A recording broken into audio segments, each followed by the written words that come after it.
Nous avons lancé une giga formation dans le domaine des systèmes d'irrigation. Vous savez qu'en irrigation, le dimensionnement et l'installation des systèmes d'irrigation ne s'improvisent pas. Il y a une série d'éléments à suivre pour pouvoir aller de l'installation jusqu'à la gestion du système d'irrigation à long terme. Et vous savez que l'apport en eau est très important dans le domaine d'irrigation. Lorsque les précipitations deviennent de plus en plus insuffisantes ou irrégulières, l'irrigation, c'est ce monsieur-là qui viendra couvrir ses besoins en eau. Alors, si tu me découvres pour la première fois, je suis Nelson Tegoufak, je suis ingénieur agronome du génie rural. Lorsqu'on parle du génie rural, il s'agit du mélange des techniques d'ingénierie et de biologie appliquées dans le domaine agricole. Sur nos différentes pages, je vous parle d'agriculture, des systèmes d'irrigation et des machines. Si ce sont des sujets qui t'intéressent, tu es au bon endroit. N'hésite pas à t'abonner et de partager notre vidéo. Alors, la vidéo d'aujourd'hui va plus parler de la formation que je suis en train de préparer avec mon partenaire Kana Evaris, que vous le connaissez très bien, pour pouvoir donner la notion des systèmes d'irrigation aux promoteurs agricoles. Parce que de nos jours, avec la pluviométrie, avec le climat qui devient de plus en plus irrégulier, avec le climat qui devient de plus en plus non maîtrisable, et nous avons pris la peine de faire et de lancer une formation qui aura lieu le 20 et le 21 septembre 2025. Cette formation n'est pas pour former les experts dans le domaine d'irrigation, mais pour donner au moins la base aux promoteurs agricoles dans le domaine de l'irrigation. C'est-à-dire, vous n'aurez plus besoin trop d'experts, trop d'ingénieurs d'irrigation et de pouvoir faire des descentes sur le terrain chez vous, de récolter les données avant de revenir encore sur le terrain pour préparer l'installation. Et nous avons jugé un peu ça pénible, raison pour laquelle on a décidé de lancer une formation dans ce domaine. Et cela aussi, ça va aussi vous permettre de ne plus vous faire arnaquer par ceux qui ne maîtrisent pas, soit par ceux qui maîtrisent, pour surdimensionner vos projets d'irrigation. Donc cette formation va beaucoup t'intéresser. Et si tu es partant pour cette formation, n'hésite pas à nous contacter sur les différents numéros qui vont s'afficher en bas de notre écran et de t'abonner aussi. À côté de ça, nous avons d'autres éléments à partager avec vous, mais nous allons directement commencer par cette formation. C'est après cette formation que nous allons partager d'autres éléments. Et cette formation est en deux phases. La première phase est théorique, c'est-à-dire la conception jusqu'au dimensionnement. La deuxième phase est pratique, l'installation qui va se passer sur le terrain, et cette formation va se passer à Yaoundé.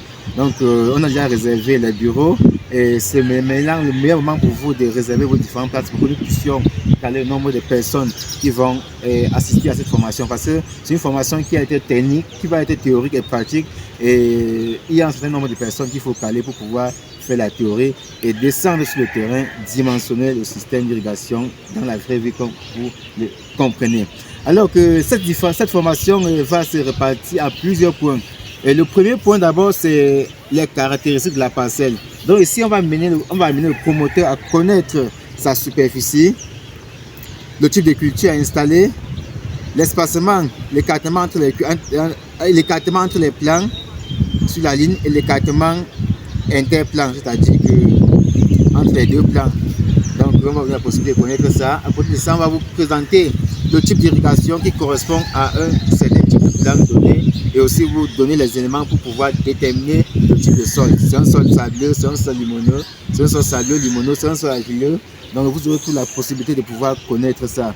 Le deuxième élément maintenant, c'est de déterminer, comment déterminer les besoins en eau de la culture. Vous savez que les besoins en eau de la culture diffèrent d'une zone à une autre, même si c'est un type de culture. C'est-à-dire, par exemple, prenons le cas de la papaye.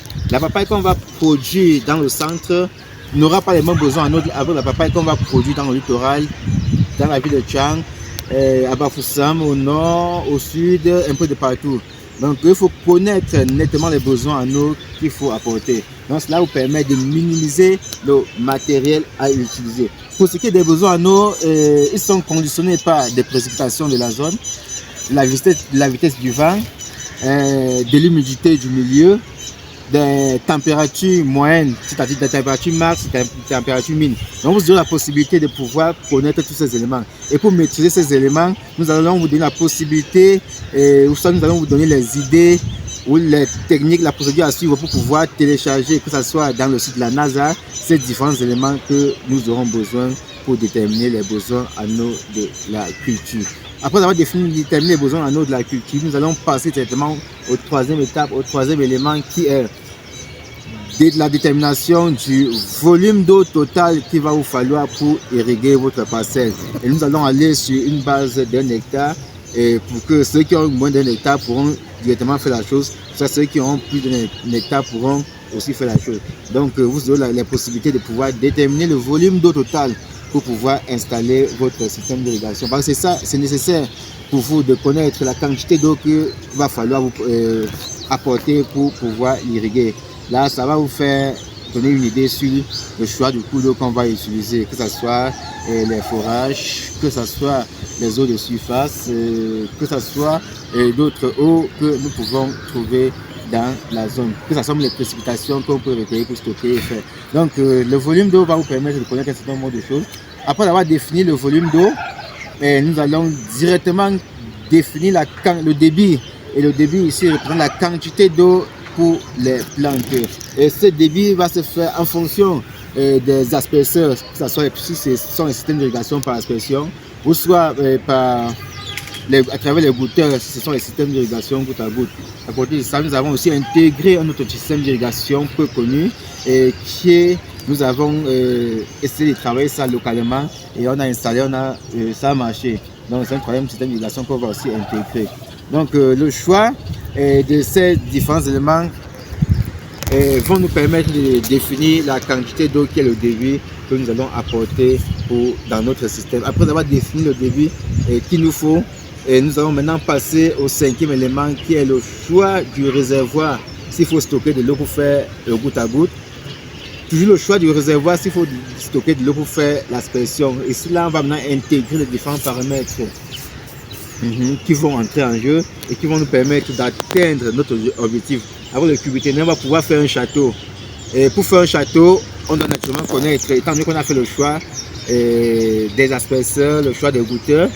En fonction de ces choix, on maîtrise directement la pression qu'il faut. En connaissant cette pression qu'il faut, ça nous permet de définir la hauteur à laquelle nous allons placer notre château pour que l'eau puisse circuler pour alimenter, que ce soit les goutteurs si ce sont les systèmes d'irrigation goutte à goutte, ou les asperseurs si ce sont les systèmes d'irrigation par aspersion. Après ces éléments, nous allons directement passer au sixième élément qui est l'intervalle d'irrigation. Ici, lorsqu'on parle de l'intervalle d'irrigation, c'est le temps que vous pouvez mettre pour pouvoir faire une irrigation. C'est-à-dire, je vais faire une irrigation aujourd'hui. La formule, après avoir intégré un certain nombre d'éléments dans ma machine, parce qu'on va tous travailler de manière numérique, ça nous sort combien de temps je pourrai encore irriguer. C'est-à-dire, si je fais l'irrigation aujourd'hui, ça me dit l'intervalle peut être dans 3 jours, 4 jours, 5 jours, dépendamment des conditions que nous allons intégrer dans nos différents paramètres. À côté de ça, nous allons aussi vous donner la formule pour calculer la durée d'irrigation. C'est-à-dire, quand je viens, par exemple, j'ouvre ma vanne, que ce soit en irrigation par aspersion, que ce soit en irrigation goutte à goutte, vous pouvez connaître le nombre de temps qu'il faut pour pouvoir arroser soit les plants de papayer, soit les plants d'avocatier. Après, lorsque le temps s'écoule, vous allez directement arrêter votre vanne. Et cela, ça nous épargne des surplus de consommation au niveau de l'eau, au niveau d'énergie. Parce que si le temps d'irrigation n'est pas bien défini, soit vous pouvez sous-dimensionner, soit vous pouvez surdimensionner. Donc vous allez voir que vous allez vous retrouver dans les pertes. Ce n'est pas bien, raison pour laquelle il faut toujours connaître ces différents éléments. Alors, lorsque vous intégrez tout ça, lorsque vous maîtrisez les bases en irrigation, vous pouvez facilement acheter vos différents matériaux sur le marché et appeler juste un plombier de la zone et lui dit comment la procédure à suivre. Il peut facilement installer votre système à moins de coûts. Et à côté de ça aussi, nous allons aussi intégrer le septième élément qui est la conduite de distribution. Conduite de distribution aussi, je prends la conduite principale. La conduite principale, c'est celle qui quitte du réservoir directement pour arriver au site. Donc nous allons vous donner la formule pour pouvoir déterminer les caractéristiques de la tuyauterie qu'il va vous falloir pour la conduite principale, et si on va plus intégrer au niveau du diamètre, parce que le diamètre correspond prend un certain nombre de débits en fonction du volume qui est disponible. On va vous donner la formule, les méthodes pour pouvoir définir ça, et en fonction des différents paramètres qu'on a intégrés, on sait définir le diamètre nominal qu'il faut pour un type de système d'irrigation donné. Là, vous pouvez facilement vous rendre sur le marché, vous-même faire le choix et donner ça au technicien qui est sur le site pour pouvoir installer ou le manœuvre, disons comme ça. À côté de ça, nous allons aussi vous donner les différents éléments pour calculer les conduites secondaires, parce que la conduite principale traverse dans les conduites secondaires.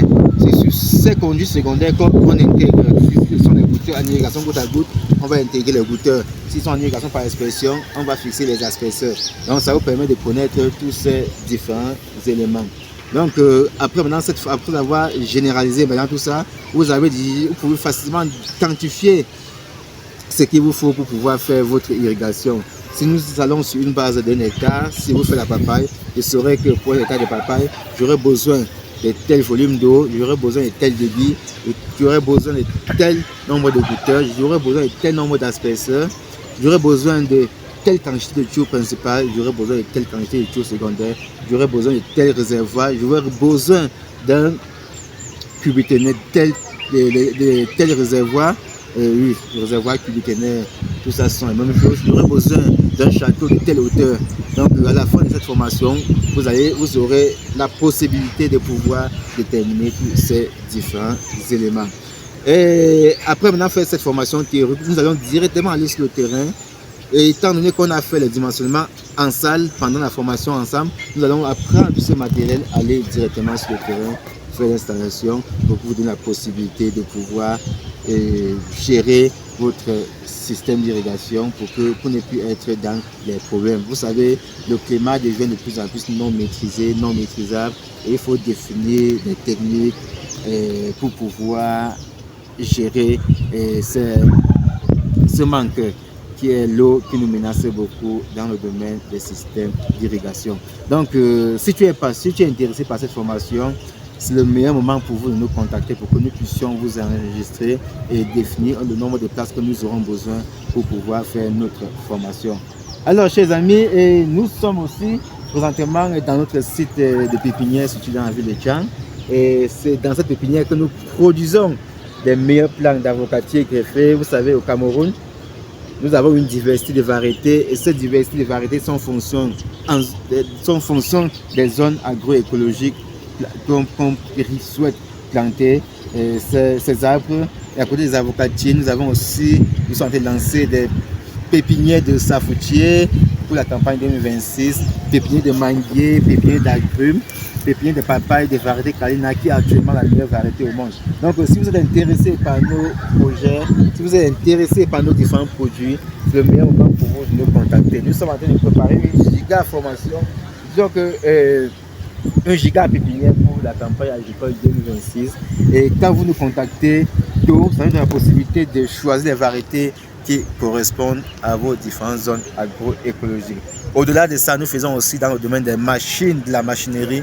Ce sont les tarières que nous utilisons facilement pour faire la trouaison. Vous savez, aujourd'hui, on a des grands projets, on ne sait pas utiliser la main d'œuvre pour faire la trouaison à tout moment. Raison pour laquelle il faut toujours mécaniser nos projets, nos travaux. Et ça nous donne la possibilité de jouer plus sur le temps. Donc si la vidéo a été intéressante, n'hésite pas à t'abonner et de la partager à ceux qui auront besoin de cette vidéo, et ça va leur permettre de développer leur projet dans le domaine des systèmes d'irrigation, dans le domaine agricole.